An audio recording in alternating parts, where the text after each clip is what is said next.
అసలు ఇంట్లో ఒక 2, 3 రకాల కూరగాయలు కూడా ఉండకూడదనిపిస్తది ఒక్కొక్కసారి నాకు.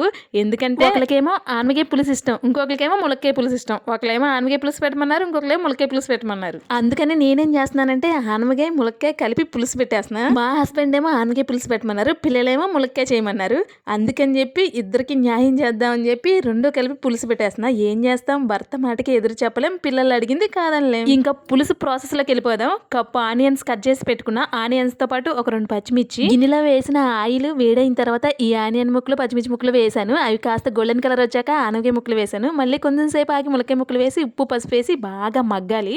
మగ్గిన తర్వాత కారం వేయాలి. మనం ఎప్పుడైనా సరే ముక్కలు బాగా మగ్గిన తర్వాత కారం వేయాలి. కారం కాస్త ముందేస్తే ముక్కలు అనేవి మెత్తగా మగ్గవు. కారం వేసిన తర్వాత కొంచెం సేపు పాటు మూత పెట్టి ఆ తర్వాత మళ్ళీ చింతపండు పులుసు వేసాను. సరిపడా వేయాలి చింతపండు పులుసు, మరీ ఎక్కువైనా బాగుండదు. చింతపండు పులుసు పోసిన తర్వాత దగ్గరగా ఉడకనివ్వాలి. ఈ పులుసుకి తాలింపు వేస్తేనే టేస్ట్ చాలా బాగుంటది. తాలింపు కోసం జీలకర్ర, ఆవాలు, వెల్లుల్లి, ఎండుమిర్చి, కరివేపాకు తీసుకున్నా. ఫస్ట్ వెల్లుల్లి వేసి ఆ తర్వాత ఈ తీసి పెట్టుకున్నవన్నీ వేసాను. ఆ తాలింపు వేసినప్పుడు వెంటనే మూత పెట్టేయాలి. ఆ ఫ్లేవర్ అనేది బయటకు వెళ్లకుండా ఉంటేనే టేస్ట్ బాగుంటది. పులుసు అయితే రెడీ అయిపోయింది. మమ్మీ చేసిన కర్రీ చాలా బాగుంది. వీడియో నచ్చితే కాస్త సబ్స్క్రైబ్ చేసుకోండి. మా చిట్టి తల్లికి నచ్చితే అందరికీ నచ్చినట్టే. వీడియో నచ్చితే కాస్త సబ్స్క్రైబ్ చేసుకోండి.